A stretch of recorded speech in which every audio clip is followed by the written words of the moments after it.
علیہ وآلہ وسلم کہتے ہیں، اور دوسرے صادق کو جعفر صادق۔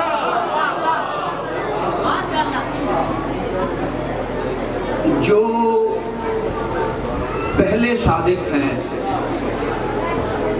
انہوں نے اپنی صداقت کو منوایا ہے، یعنی کافروں سے اور مشرکین مکہ سے اپنی صداقت کو منوایا ہے۔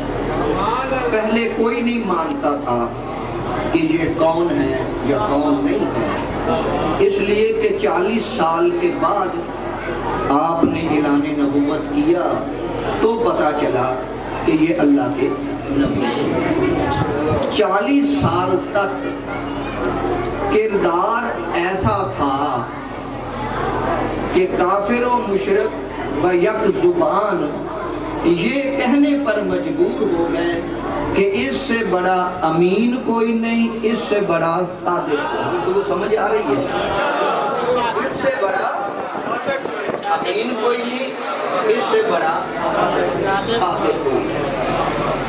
صادق منوایا، امین منوایا اپنے آپ کو، اور ایسے منوایا کہ چاہے کوئی اپنا تھا چاہے کوئی بیگانہ تھا، اس دو صفتوں سے کوئی انکار کر ہی نہیں سکا۔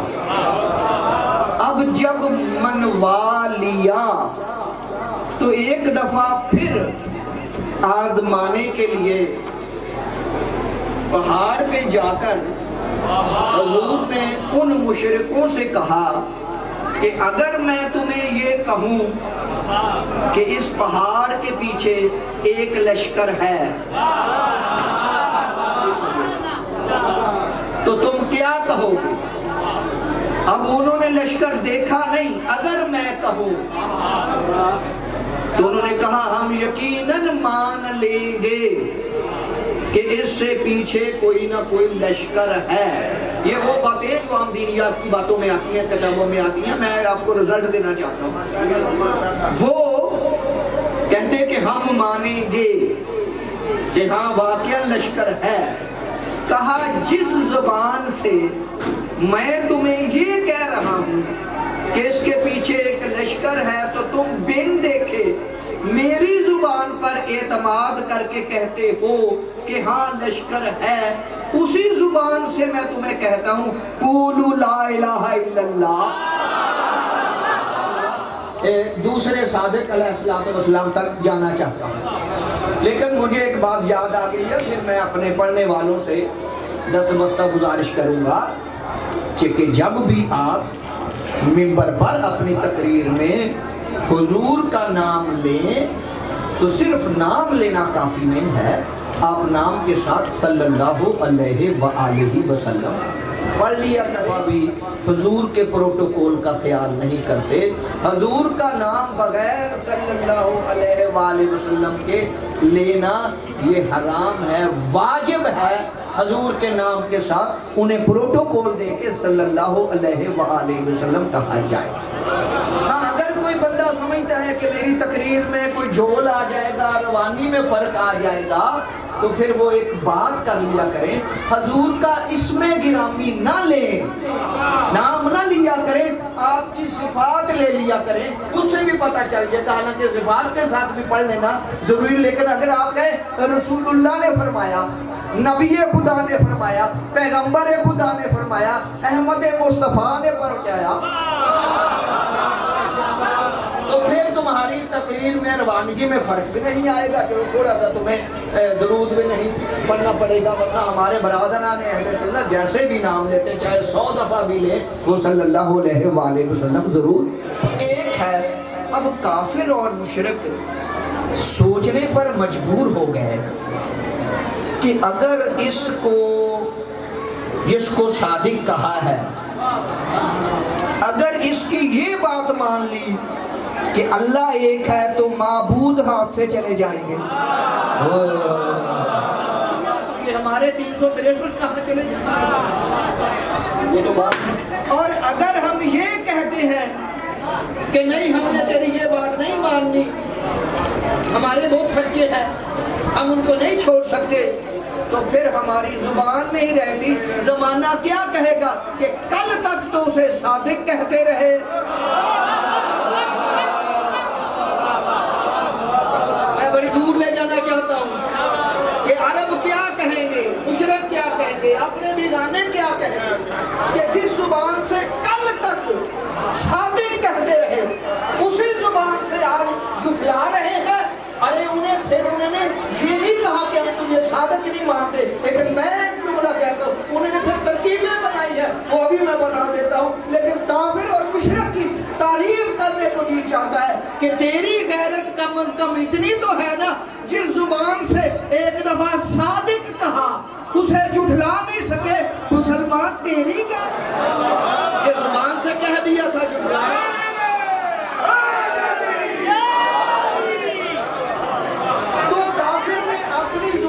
جادوگر ہے۔ میں قرآن کی بات کر رہا ہوں۔ دوسرا الزام لگایا کہ یہ شاعر جادوگر ہے، شاعر ہے، اور تیسرا الزام یہ لگایا کہ یہ مجنون ہے۔ مجنون ہے، یہ دیوانہ ہے، یہ معاذ اللہ اس کی عقل درست نہیں۔ یہ تین الزام لگائے قرآن میں، یہ تین، اور یہ تین الزام سوچ سمجھ کے لگائے۔ کہا اگر ہم یہ کہیں گے کہ یہ جادوگر ہے، جو جتنی عورتیں ہیں یہ بڑی توہم پرست ہوتی ہیں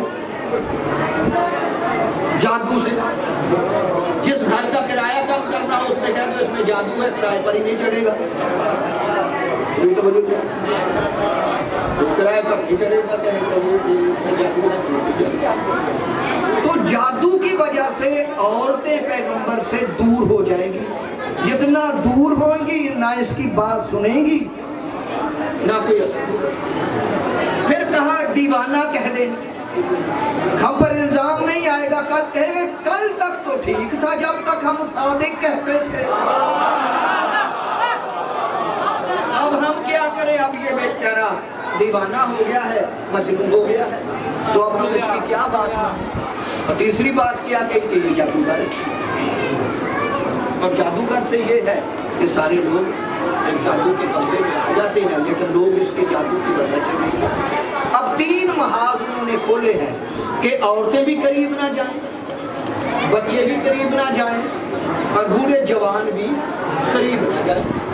اور پیغمبر کو لوگوں نے بتایا کہ یا رسول اللہ، یہ کافر اور مشرک نے آپ کو تین باتیں کہی ہیں، اس سے بڑا یہ تو جادوگر ہے، یہ تو مجنون ہے، اور یہ شاعر ہے، یعنی الٹی سیدھی باتیں کرنے والے کو عربی میں شاعر کہتے ہیں۔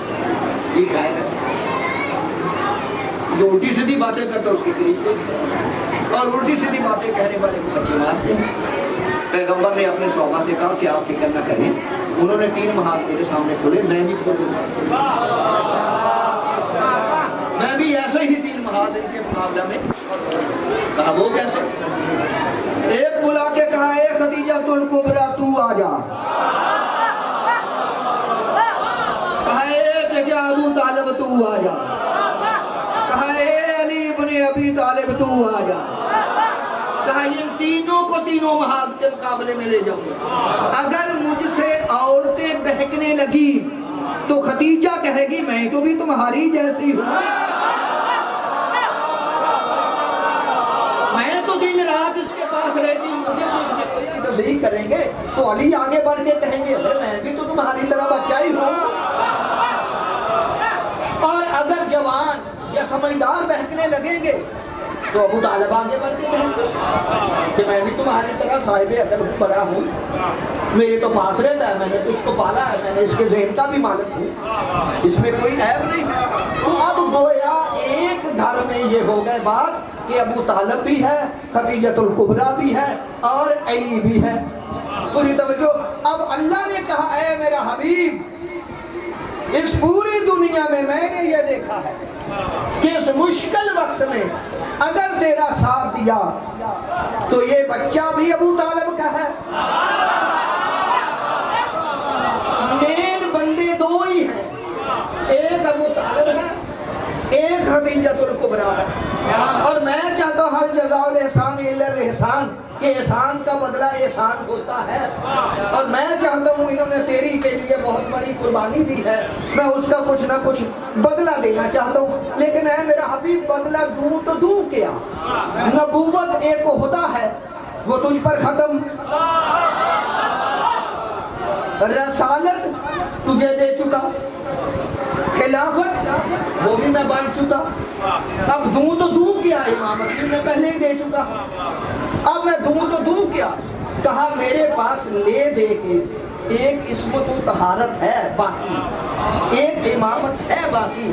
تو میرا یہ چاہتا ہے کہ اگر یہ ابو طالب کو دوں تو خدیجہ محروم رہ جاتی ہے, اگر خدیجہ کو دے دوں تو ابو طالب محروم رہ جائے گا. اے میرا حبیب ایسے کیوں نہ ہو کہ بیٹا ہو ابو طالب کا, بیٹی ہو خدیجۃ الکبریٰ کی, دونوں کی شادی تو کر دے, عرش پہ امامت کے موتی میں پڑھو.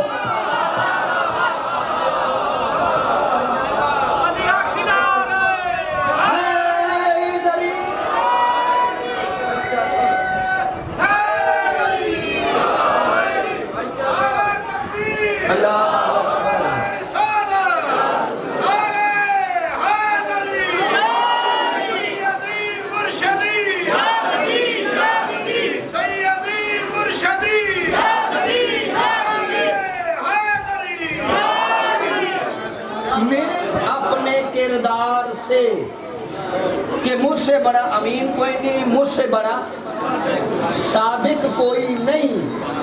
اب جو جتنا بڑا امانت دار ہوتا ہے وہ پھر دیکھتا ہے کہ جو میرے بعد آئے وہ میرے جیسا امانت دار ہو, امین ہو. اور مجھے عزت حیدر کی قسم, میرے نبی نے ہجرت کی شب علی سے یہ کہہ کے اپنے بستر پر سلایا کہ آج میرے بستر پر سو جا اور کل کو میری رکھی ہوئی امانتیں, میرے پاس رکھی ہوئی امانتیں لوٹا کے آ جانا. میں پوری توجہ سے جملہ کہنا چاہتا ہوں, مجھے چھوٹی سے چھوٹی جھوٹی سے جھوٹی ایک روایت دکھا دو کہ نبی نے علی کو بلا کے کہا ہو یہ وہ فلاں کے اتنے پیسے ہیں, فلاں کے اتنے ہیں, فلاں کے اتنے ہیں, فلاں کا سونا ہے, فلاں کا چاندی ہے. کچھ نہیں کہا, کہا امانتیں ہیں یہ لوٹا کے آ جا. علی نے بھی نہیں پوچھا کس کس کو دینی, نہیں بتایا کس کس کو دینی ہے, نبی نے نہیں بتایا, علی نے نہیں پوچھا, نبی چلا گیا. علی نے اس کو لوٹائی تو اب ایک ہی بندہ تھا جو علی رسول کے دل کی بات جانتا تھا کہ اس کے پاس کس کس کی امانت ہے. اچھا وہ صادق رسول جس نے بنوایا, مجھے عزت رسول کی قسم اپنی زندگی میں میرے نبی یہ فرما کے گئے ہیں کہ ایک میرا چھٹا نائب ہوگا. غور نے کیا, پیغمبر نے فرمایا, ذمہ داری سے کہہ رہا, پیغمبر نے اپنی زندگی میں فرمایا کہ میرا ایک چھواں نائب ہوگا, نام اس کا جعفر ہوگا, لقب صادق ہوگا. اور نبی اور صادق علیہ السلام کے درمیان فاصلہ دیکھ, اور نبی آج بتا رہے ہیں کہ علی کے بعد حسن آئے گا, حسن کے بعد حسین آئے گا, حسین کے بعد جناب سجاد آئیں گے, سجاد کے بعد باقر آئیں گے, پھر جعفر صادق علیہ السلام آئیں گے. اتنے عرصہ پہلے پیغمبر کہہ رہا ہے میرا چھٹا نائب آئے گا تو اس کا صادق ہوگا. اور پیغمبر کا اپنے زمانے میں آنے والے امام کے لیے یہ کہنا کہ اس کا لقب صادق ہوگا. پوچھا، پیغمبر نے کہا میں نے اس کا عرش پہ پڑھا ہے، پہلے ہی دن اس کا لقب اللہ نے صادق کر دیا. اور میں پوری ذمہ داری سے کہتا ہوں، علی سے لے کر مہدی تک علیہ السلام، ان کا نہ نام کسی نے رکھا، نہ ان کا لقب کسی نے رکھا. نام بھی دے کے بھیجا، لقب بھی عطا کر کے بھیجا. یا ایک دونی دونی دو دونی چار پڑھا. میں اپنے امام کی خوشامد میں نہیں کہہ رہا، میں نے یہ پڑھا ہے امام کے پاس پڑھنے والے اس وقت کے کم از کم وہ ایم اے کے لیول کے تھے، وہ ایم فل کے لیول کے برابر تھے، وہ پی آئی ڈی کے برابر تھے. پڑھنے والے تھے 4000، ایک مضمون نہیں تھا. آج کے جدید زمانے میں ہماری یونیورسٹی ہے نا ایگریکلچر، کیا چلے جا، جس نے ریاضی پڑھانی ہے نا وہ اردو نہیں پڑھا سکتا.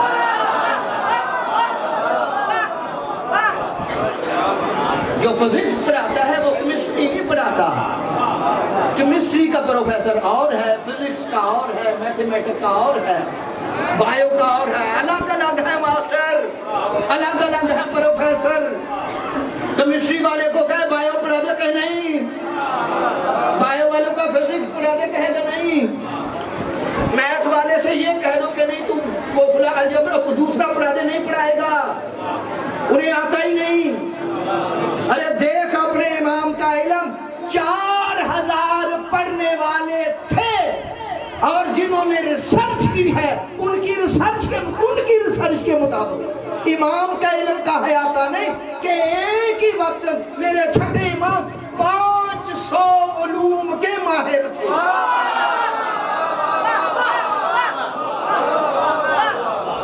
500 علوم کے. اگر آج بھی گننا شروع کر دے تو 500 بڑی دیر بعد پورا ہوتا ہے. گنے شروع کر دینا، 500 کی فگر ہی پوری نہیں ہوتی. 500 بہت بڑے ہوتے ہیں. 500 علوم کے ماہر تھے. پڑھنے والے 4000 تھے، پڑھانے والا صرف ایک تھا. ان کی طلب میں کمی تھی، میرے مولا کی عطا میں کمی نہیں. میرے مولا نے کبھی نہیں کہا نہیں یہ میں فارسی نہیں پڑھا سکتا، یا میں بائیو نہیں پڑھا سکتا، یا میں کیمیا نہیں پڑھا سکتا. سب کو پڑھاتے تھے اور فقہ الگ تھی. تو میری بات سمجھ آ رہی ہے سب کو؟ پتہ چلا نماز جو تیرے نزدیک بڑا عمل ہے، پھر نماز کی قضا کیوں نہیں؟ روزہ چھوٹا عمل ہے تیرے نزدیک، اس کی قضا کیوں ہے؟ کہا مولا ایسے تو میں نے کبھی سوچا ہی اس بات کا، تو مجھے علم نہیں. آپ فرما دے. امام نے اس کا جواب دے دیا کہ یہ جو نماز ہے پورا مہینہ پڑھی جاتی ہے، دوسرا مہینہ بھی تیرے سارا سال ہی پڑھی جاتی ہے. روزہ سارا سال نہیں رکھے جاتے، روزہ صرف ایک مہینے کے لیے ہے. اور لہٰذا اللہ نے جو تھوڑا تھا اسے کہا کہ اسے پھر بھی رکھ. دوسری توجیہ امام نے فرمائی کہ نماز ان دنوں میں جب نہیں پڑھی جاتی تو بعض امور بھی عورت نہیں کرتی، اسے چھوٹ جاتے، لیکن بعد میں پھر 2 کام کرنے پڑیں گے. اسے قضا بھی دینی پڑے گی، جو ادا ہے وہ بھی پڑھنی پڑے گی، اور اس نے کئی امور کر کے کرنے ہوتے، یہ تو بیچاری کر نہیں سکے گی. مجھ سے اچھا چلے یہ نہیں مجھے آئی. ایک بات اور بتا، قتل بڑا ہے یا بدکاری؟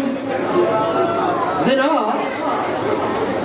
برا اور بڑا عمل کیا ہے، قتل یا بدکاری؟ اس نے کہا ہمارا اس میں تو شک ہے، قتل ہی بڑا ہے نا، بدکاری تو چھوٹی ہے. چلو اگر سے وہ بھی بڑی بات ہے زنا کرنا، لیکن قتل تو اس سے بھی بڑا ہے. امام نے فرمایا اگر تیرا قیاس یہ کہتا ہے کہ قتل بڑا ہے زنا چھوٹا ہے تو پھر بتا قتل کے 2 گواہ کیوں ہیں، بدکاری کے 4 کیوں ہیں؟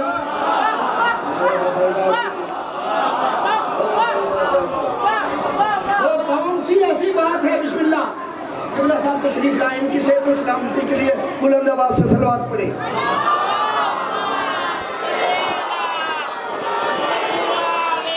میرا چھٹے امام نے پوچھا اس سے بتا وہ کون سی کلام، کون سی بات ہے جس کی بات ابتدا عین ہی کفر اور جس کی انتہا عین ہی ایمان؟ کہا مولا وہ کون سی بات ہوگی جس کی ابتدا کفر ہو اور انتہا ایمان ہو؟ امام نے کہا کلمہ بھی بھول گیا۔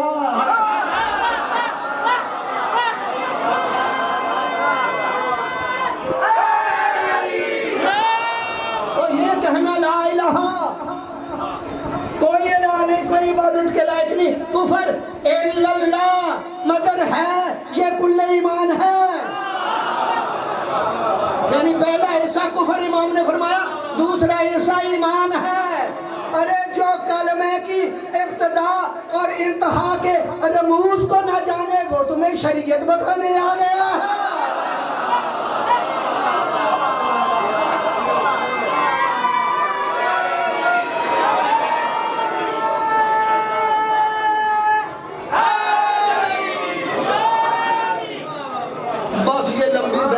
چلا گیا، یہاں بھی کچھ باتیں امام نے کی، میں چھوڑتا ہوں۔ وہ چلا گیا، وہ منصور تھا اس وقت، اس نے کہا کوئی یار ایسی بات بنا کہ سعادت لاجواب ہو، کوئی ایسا بندہ ڈھونڈو۔ انہوں نے میرے ملا کے اسے ہی ڈھونڈ لیا کہ اس کا شاگرد بھی ہے، عالم بھی بڑا ہے، اسی سے کچھ باتیں۔ انہوں نے کہا بات میں اتنا روپیہ خرچ کروں گا تجھ پر کہ تجھے امام بنا دوں گا۔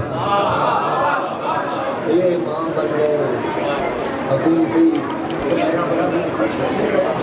بس ایک دفعہ صادق کو لاجواب کر دے۔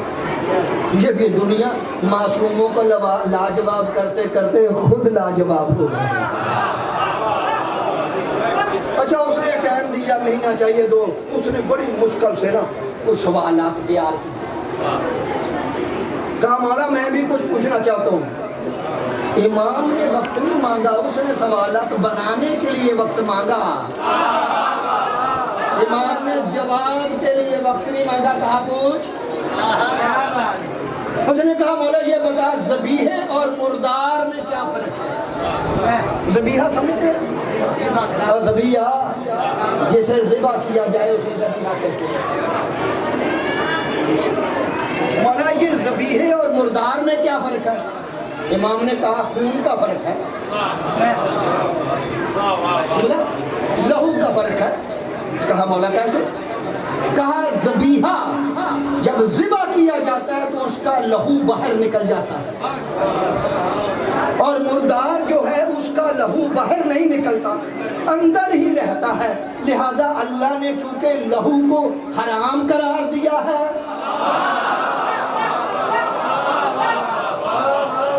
لہو کو حرام قرار دیا ہے، اس لیے ذبیحے اور مردار میں صرف خون کا فرق۔ اس نے جھٹ سے کہا مولا یہ خون کو حرام کر کے اتنا بڑا جانور اسے بھی حرام قرار دے دیا۔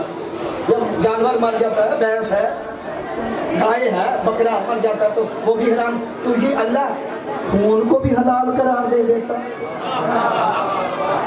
امام نے فرمایا اللہ ہے، خون میں 3 مفسدات ہیں، یعنی اس میں 3 خرابیاں ہیں یا 3 بیماریاں ہیں۔ آسان کرتا ہوں، اگر وہ حلال کر دیتا تو اس میں بیماریاں تھیں۔ سن، جو خون پیے گا کھائے گا اس کے جسم سے بدبو آنا شروع ہو جائے گی،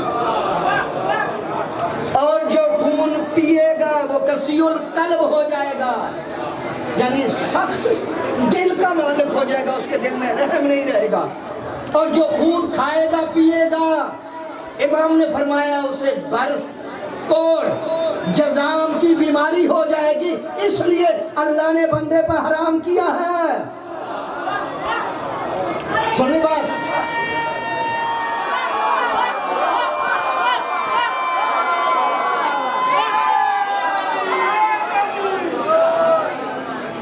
بس مولا آپ کی یہ سید یاسر حسین شاہ صاحب قاضمی، ان کے ترمذی، ہاں وہ قاضمی ترمذی کے والدین کے لیے دعا ہے کہ اللہ رب العزت ان کے والدین کی بخشش فرمائے، مغفرت فرمائے، ان کے درجات کو بلند فرمائے، مقام اعلی جگہ عطا فرمائے، قرب محمد و آل محمد علیہ السلام میں جگہ عطا فرمائے۔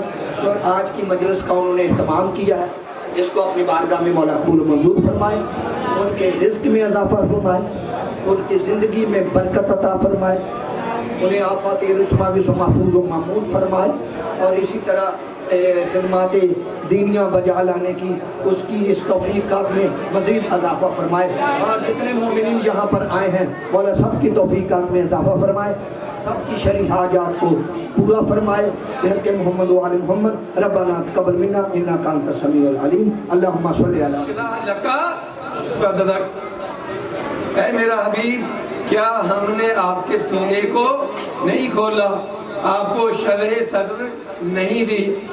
آپ چلے جائیں تفاسیر میں برادران اہل سنت کی، وہ کیا کہتے ہیں؟ ایک دفعہ نہیں، دو دفعہ نہیں، کئی بار رسول کا سینہ چاک کیا گیا، آپریشن ہوا اندر۔ ہمیشہ ہمیں منعقد کرنے کی توفیق نصیب فرما، آل محمد کا ذکر ہمیشہ ہماری زبانوں کی زینت بننے کی توفیق نصیب فرما، یہ ذکر اپنی نسلوں میں چھوڑ جانے کی توفیق نصیب فرما، امام بارگاہوں کو مساجد کو آباد کرنے کی توفیق نصیب فرما، ان کے ساتھ تعاون کرنے کی توفیق فرما۔ پالنے والے تجھ کو واسطہ محمد و آل محمد علیہ السلام کا، ہمارے مولا آقا ولی اصل امام زمانہ کے ظہور میں